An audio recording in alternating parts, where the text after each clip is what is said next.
Hello বন্ধুরা, প্রিয়া ইপসা কিচেনে তোমাদের সবাইকে স্বাগত। আজ তোমাদের সাথে একটি চাট রেসিপি শেয়ার করলাম, মোনাকো চাট। আশা করছি এই মোনাকো চাট রেসিপিটা বাড়ির সকলের খুব ভালো লাগবে। রেসিপিটা ভালো লাগলে আমার চ্যানেলটি প্লিজ লাইক, কমেন্ট ও সাবস্ক্রাইব করে দিও। এই চাট রেসিপি করার জন্যে কি নিয়েছি দেখে নাও। একটা আলু নুন দিয়ে সেদ্ধ করে ম্যাশ করে নিয়েছি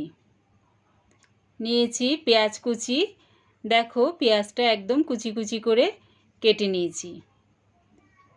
নিয়েছি একটা টমেটো কুচি, তবে টমেটোর দানাগুলো ফেলে কুচিয়ে নিয়েছি তেঁতুলের টক মিষ্টি চাটনি। এই চাটনির রেসিপিটা আমার চ্যানেলে দেওয়া আছে, তোমরা চাইলে দেখে নিতে পারো। আর নিয়েছি টক দই, নিয়েছি বেশ খানিকটা ভুজিয়া বা ঝুরি ভাজা, যেটাই বলো না কেন। আর মোনাকো বিস্কুট তো লাগবেই, সেটাও নিয়েছি। এবারে ওই ম্যাশ করা আলুর মধ্যে দিয়ে দিলাম 1 চামচ চাট মশলা আর হাফ চামচের মতন গোলমরিচ গুঁড়ো। এটা দিয়ে ভালো করে মাখিয়ে নেব। এবারে টক দইটার মধ্যে দিয়ে দিচ্ছি 1 চামচ চিনি আর ভাজা জিরের গুঁড়ো। শুকনো খোলায় জিরেটা ভেজে গুঁড়িয়ে নিয়েছি, সেটা হাফ চামচ দিয়ে টক দইটা ভালো করে মাখিয়ে নিলাম। এবারে মোনাকো বিস্কুটটা একটা প্লেটের মধ্যে প্রথমে সাজিয়ে নেব। প্লেটটার মধ্যে যটা ধরবে ততগুলো নিয়ে নেব।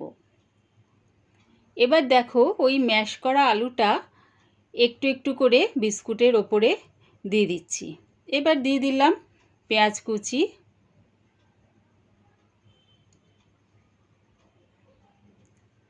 দিয়ে দিচ্ছি টমেটো কুচি,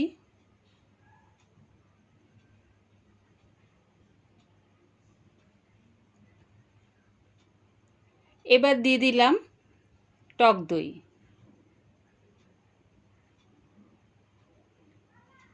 তারপর দিয়ে দিচ্ছি তেঁতুলের টক মিষ্টি চাটনিটা, সবশেষে দিয়ে দিলাম ভুজিয়া।